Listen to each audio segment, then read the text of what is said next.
to the Damascus Road podcast. On the road to Damascus, Paul had a radical encounter with Jesus and his life was changed forever. That is what we hope and pray for here. Now, on to this week's episode. Good morning. So I want to begin today's message on depression by talking about my cat, Nutmeg. Although you would never know, due to her overall general fluffiness of mass and hair, our cat, for that matter, is only 3 pounds lighter than our dog, Nutmeg had a troubled youth. And this trouble began with her being, if you can believe it, the runt of the litter. From the moment she was born, she had to fight to eat. Even she's standing right by the bowl. That's her ears in the corner. She's not touching the bowl. Which she'd try to fight to eat every time she became hungry, which would likely be around the same time that her siblings would also get hungry. As the ittiest, bittiest kitty, she would get nosed out from the feast. Even as food went from mama's milk to kibbles, her bigger, stronger siblings would get first dibs at the kibbles. And thus Nutmeg learned very quickly that food at food time was not a guarantee. How depressing is that? Food time did not mean food time. For Nutmeg, food time meant fight time. The sensation of hunger since she was a tiny little kitty, or even seeing other creatures being hungry and acting upon that hunger, was an anxiety-producing, outright depressing experience from day one. So to cope, because she's got to cope somehow, with her food anxiety, and to compensate for her lack of strength, Nutmeg developed a robust singing voice, as well as an eerily precise internal clock. Perhaps if she became the alarm clock for the scoopers of kibbles, because really, who wants to be awake at 4:30 a.m., feline or human, really? She would at least scarf down a few nibbles in before her brawnier and bigger siblings would shove her out of the way. Perhaps if, in addition to her super skill of waking up before the sun, she would develop an eating speed that rivals that of competitive eaters, and she would out-eat her siblings before they awoke to her very, very loud munching. Now, to this day, beginning at 4:30 a.m. every day, Nutmeg begins her mealtime serenade. Whenever Nutmeg sees me go to the kitchen in the middle of the day, Nutmeg serenades me. When Nutmeg sees us sit down for dinner, Nutmeg will be sure to stare at us on the counter, warbling at us worriedly while we eat the entire time. I, Renay, as a responsible pet owner, will never forget to feed my cat. As all of you as my witness, we will never, by golly, forget to feed this cat ever. So, such as in Nutmeg's case, prior experiences oftentimes shape our reactions in the present, even if a wealth of present circumstances are wildly different from past experiences. In Nutmeg's case, even though I feed her every day 1 scoop of kibble for breakfast, lunch, and dinner, and I've never forgotten, Nutmeg, if the volume of her meowing is any indication, is still convinced somehow that in the past 8 hours while I've been sleeping or away at work, I've somehow forgotten that she's existed, that I will neglect her most basic needs, even though I feed her at morning, lunch, and dinner every day. I say all this about Nutmeg because I've been seeing a lot of myself in Nutmeg lately. Even though God has proven himself faithful in caring for my family's needs, when the poo hits the fan over and over again at the last minute, every single time, when things out of the ordinary happen, when unexpected stressors happen, when loss happens, when threat happens, when a surge of my own random feelings just happen, like Nutmeg, I start meowing indignantly at God, as if his track record isn't reliable. Yeah, just like that. As if he's suddenly going to forget about me this time, and I get panicky, and I get aggressive, and then I use up all my energy, and I get depressed. I just don't think that I am the only one here who deals with feeling anxious and depressed. I think we're all maybe a little bit like Nutmeg. All of us have pain in our stories, and just because we grow up doesn't mean that we forget our pain. Remembering pain actually is a key part of what has helped creation, including humanity, adapt and grow since the beginning of time. Neurologically and physiologically, our bodies are designed to learn from pain. However, as representatives of the kingdom, as people who dare to say that they're Christian, like Christ, how we react to the pain in the middle of it while we learn matters. So to do that today, I want to take a look at the story of Elijah in 1 Kings chapter 19 and study him who, though he was well acquainted as a prophet with the miracles of God, like seriously well acquainted, and he was likewise acquainted with battling severe anxiety and depression in response to his circumstances. So I want to take a closer look. So his story continues in 1 Kings 19. Now, I wasn't here, but I'm imagining that we kind of went in order. So last week, Elijah, like a total boss, like Wyatt Earp at the OK Corral, facilitates the equivalent of a high noon showdown. On top of Mount Carmel, in front of the entire settlement, including the king, Elijah, ice bucket challenge style, dumps multiple buckets of water all over the wood and the sacrifice, and then calls down fire from heaven, "Answer me, Lord!" And God did. Wet or not, God lights it up and does a great big pyrotechnic show. Yeah. And then Elijah orders all the prophets of Baal. It's pretty awesome. He orders all the prophets of Baal to be captured. And he has a sword, and they die. And then he calls down rain, and a big thunderstorm hits. Elijah, filled with all this confidence in God, calls down fire, captures and kills the false prophets, and summons rain. Elijah looks totally victorious. He saw, he came, he conquered. God totally has his back. He's won the Super Bowl. He should go to Disneyland. A natural reaction to this is to feel pretty awesome, right? This is where our story picks up in 1 Kings 19. Right after Elijah's boss prophetic display of God's power. Right after this, in verse 2, Elijah is delivered a very clear message from Jezebel, the queen. She says, "May the gods punish me and do so severely." I imagine Cersei Lannister saying this in my mind, just so you guys know. So just imagine that in your brain. "May the gods punish me and do so severely if I don't make your life like one of them by this time tomorrow." One of them? Who Jezebel is talking about are the prophets of Baal. What does that mean? I think it could go something like this. "My name is Jezebel, Queen Lady. You killed my prophets. Prepare to die." Does Elijah, our daring showman, our dramatic prophet, our confident servant of God, does he stand up and say, "Do your worst and I will do mine"? No. He runs for his life. So today's message is about facing depression, and as we'll see in Elijah, even if you don't have childhood deep anxiety depression triggers, like my cat Nutmeg, or any number of people with such things, there are very logical habits that you too can do. Any normal person can do, like Elijah does, that will also get you depressed. We need to face the fact that depression really is for everyone. So Elijah, the guy that just looked like the coolest, most powerful prophet, runs for his life. He got the heck out of Dodge, out of the heck of Jezreel. And he's booking it. After a really, really long journey, in 19:3b through 19:5, it reads like this. "When he came to Beersheba that belonged to Judah, he left his servant there. But he went on a day's journey into the wilderness. He sat under a broom tree and prayed that he might die. After strongly considering his own mortality, he dramatically wails, 'I've had enough. Lord, take my life, for I'm no better than my father's.' And then he lay down and slept under the broom tree." As somebody who's studying to be a therapist, this description of Elijah from 1 Kings definitely looks like depression to me. Elijah's already done one clear thing to set himself up to get depressed. He's run himself ragged.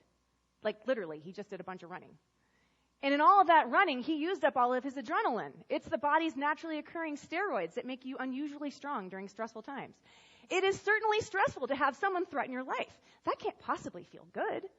However, it's unlikely that running from Jezebel, because she threatened his life, was the first time that Elijah produced adrenaline. In fact, You remember the context? I'd say last week's whole spectacle in 1 Kings chapter 18 on Mount Carmel took a whole lot of push to get through. His reputation was on the line. For any of you that have ever had an interview or a presentation or had gossip said about you or had a baby or a test or a professional evaluation or planned, spoke, performed, wedded at a wedding, you know what it's like to have people, important people, looking at you, remembering this moment. Your reputation is on the line. If you mess up, oh man. You know it's stressful. Sometimes that little push of naturally occurring steroids helps you perform a little better than you normally would. Just ask Major League Baseball. Here's what else you need to know. Adrenaline doesn't just happen, just like guns don't shoot themselves. Adrenaline, that naturally occurring steroid, is triggered by the stress hormone cortisol. That tells it to go. Just enough cortisol is a good thing. It sends the message to adrenaline that you can be crazy strong and do the thing you need to do, like call down fire or swashbuckle a bunch of false prophets or summon a thunderstorm in front of thousands of people on top of a mountain. However, too much cortisol, too many stressful situations all right in a row, it does a thing. It chemically keeps your brain from accepting the happy chemical, which is called dopamine. That makes sense too. We don't want to feel doped up and happy and chill when we're running from a bear or a crazy queen lady for that matter. We need to run. But the point is that too many stressors at once, one after the other, it tires us out and it's bad news for our bodies. So if too much adrenaline makes you tired, and then too much cortisol keeps your body from feeling happy, ta-da! You, a quite normal person, get depressed. See how easy it is to get depressed? The moral of the story, the number one moral of the story is this: don't run yourself ragged. In this moment, Elijah is not so different from Regan Thompson, the main character in the movie Birdman. Regan, a talented actor, has had a very, very successful career, a franchise career as Birdman, but it's been a little while since he's made any movies. Still very talented, still equipped with a lot to give the creative industry. He's decided to take it upon himself as kind of an older guy to adapt, direct, and act in a brand new Broadway play. Working himself ragged in the frantic buzz of it all, after navigating the whole creative community, pretty much telling him that he's a has-been and he's just trying to prove himself. And after hearing a news release about Robert Downey Jr.'s continued success as Iron Man, Regan collapses in front of the mirror in this telling conversation with his own depression. Equally successful Avengers series. He will take us behind the scenes.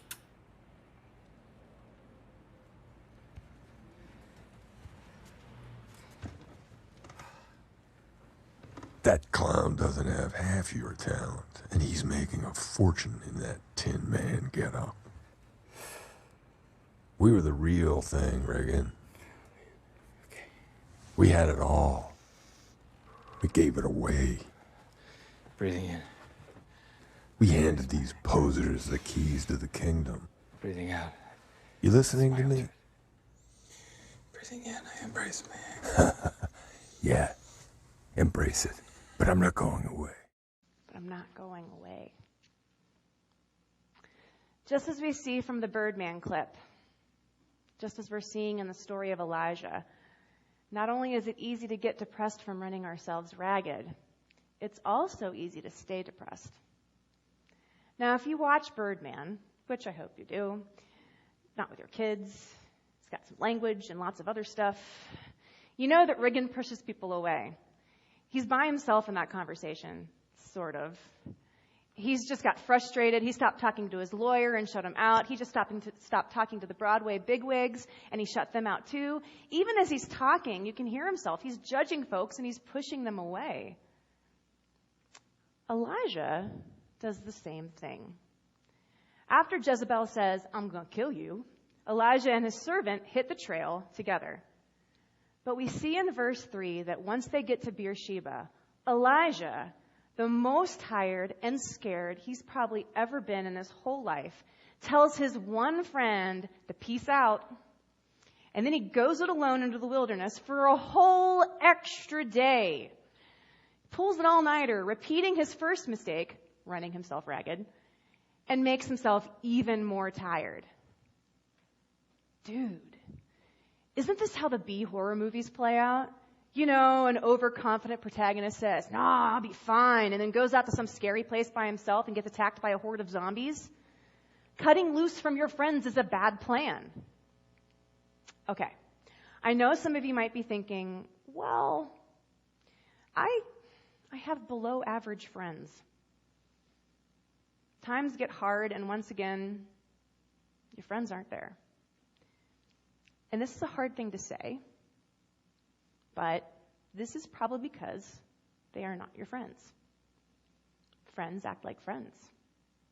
To quote a really good book and a likewise good movie, we accept the love we think we deserve. You are a child of God. You deserve friends. If you are in this place, and trust me, I have very recently been in this place, God has, if you look, given you friends. Look for the friendly people. They might go to this church. They might not. They might be Christian. They might not be.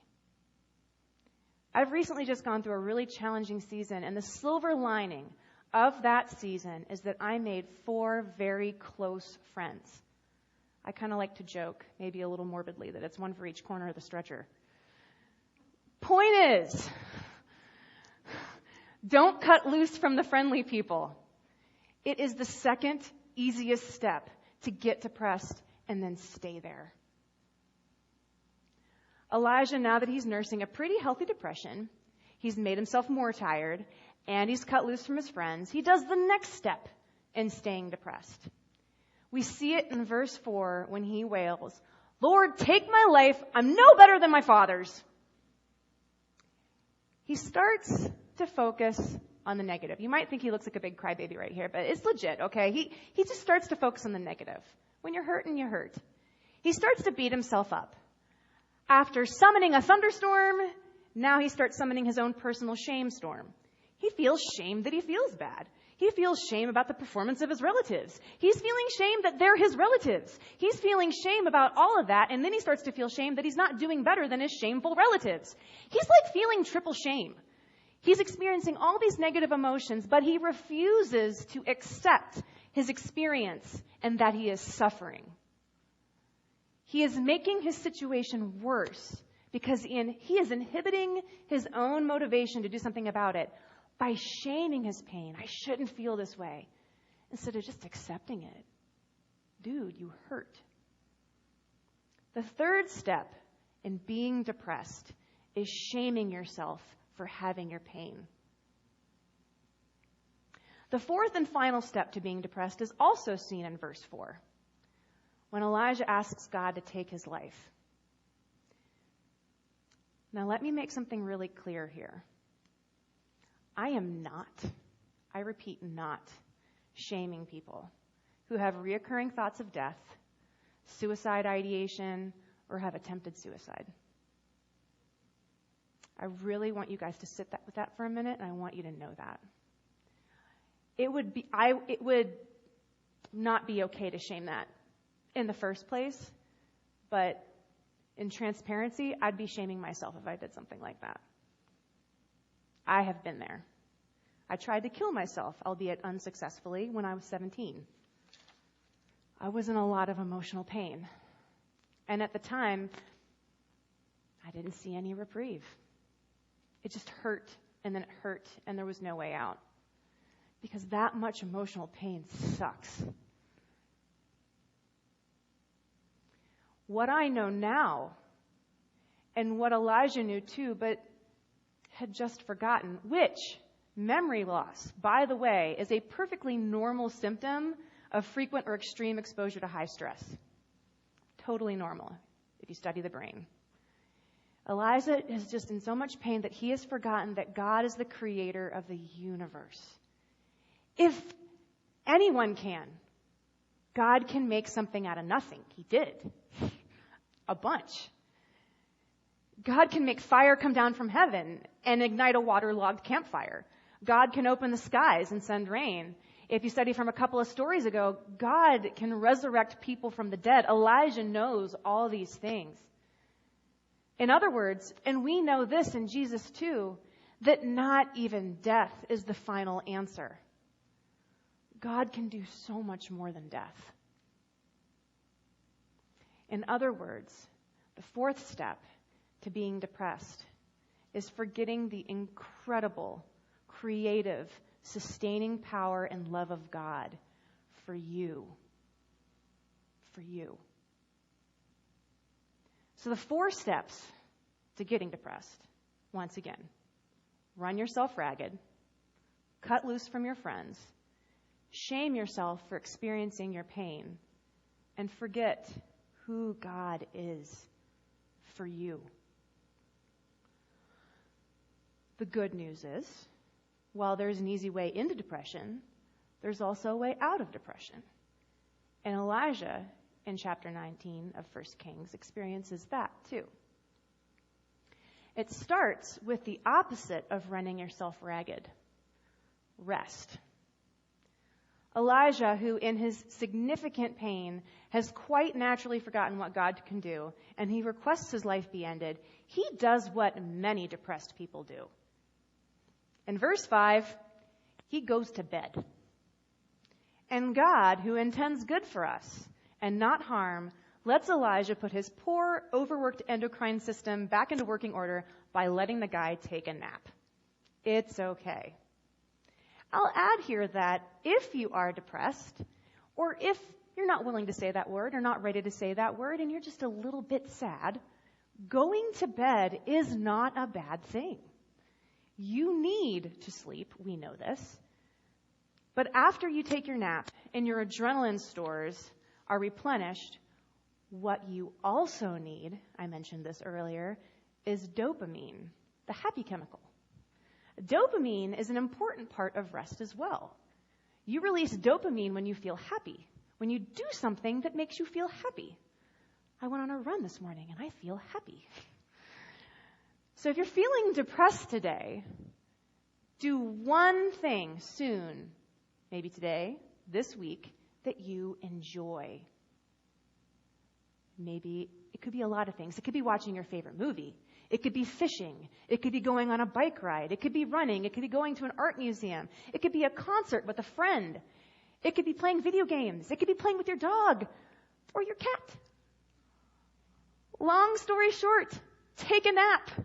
And then step 2, get up and do something you enjoy.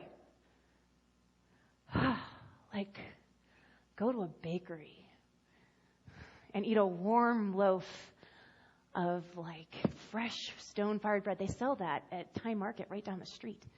Just stop and imagine waking up to the smell of fresh baked bread. I heard that's what real estate agents do sometimes to sell houses. They get one of those quick loaves from the grocery store and they pop it into the oven before the showing. And there is neurological backup for this. Fresh baked bread is not just delicious, but it is an instant, who here's had a grandma that baked anything? Really, come on. It is an instant olfactory trigger for comfort. The fastest way, did you know that the fastest way to your emotions, the emotional part of your brain, is through your olfactory system, your sense of smell, your sense of taste? That's what God does for Elijah in verse 6. He puts some sense, literally, into Elijah, and in the fastest way possible, tells him with bread, you're okay. You're loved. You're safe.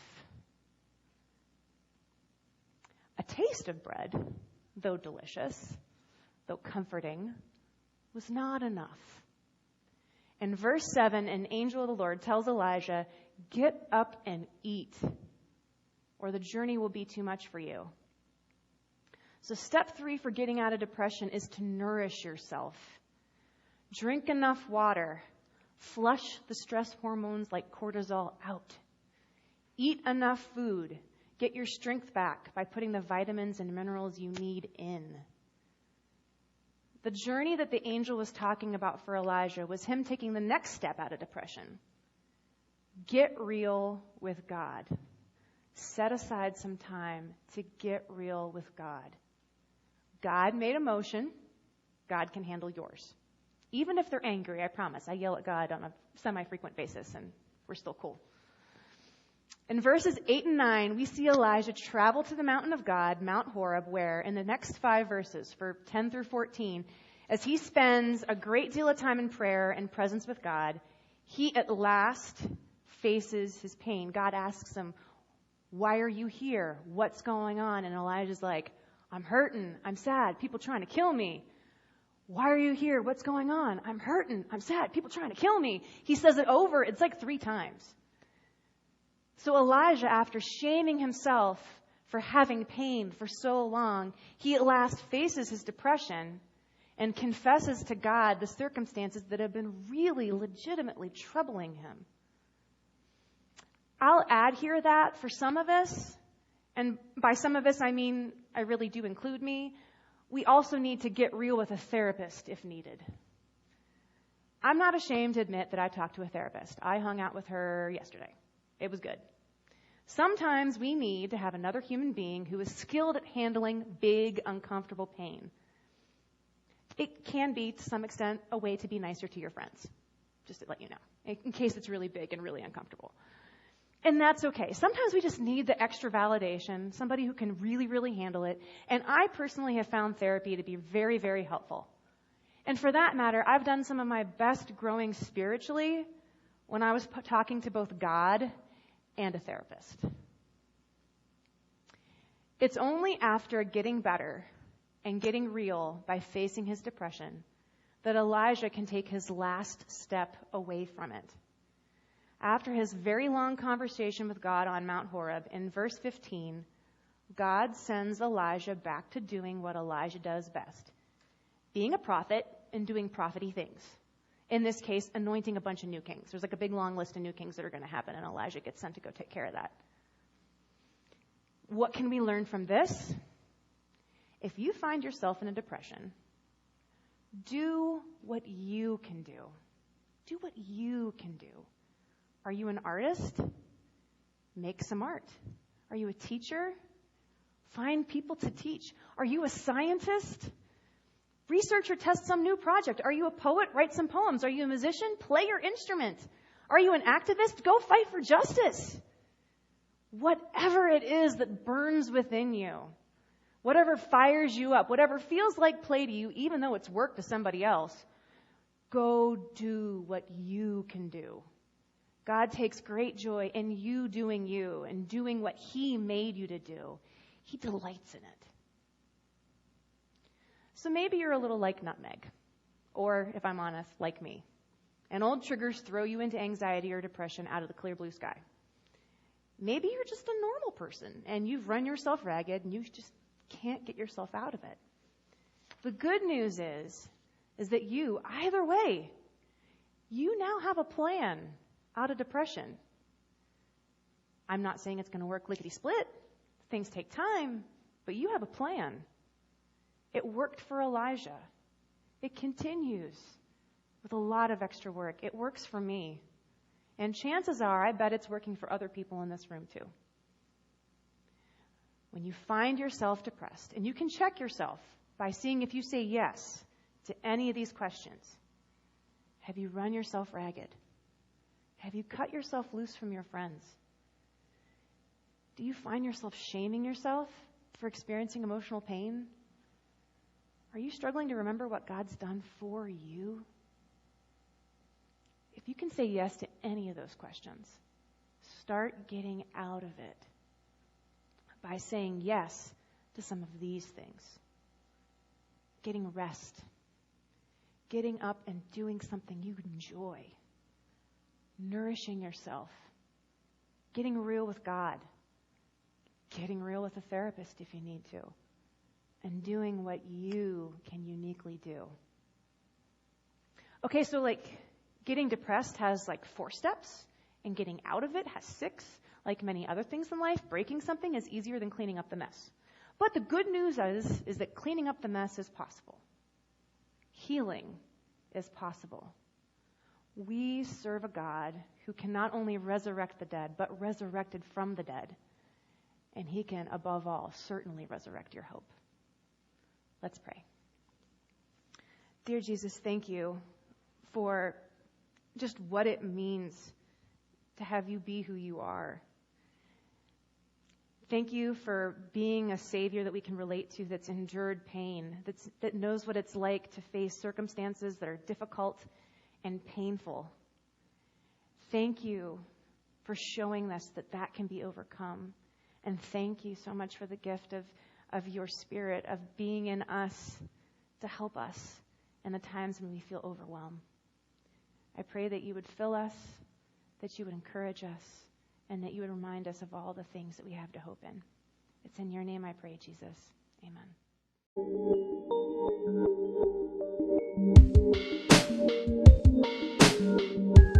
Thank you for joining the Damascus Road podcast.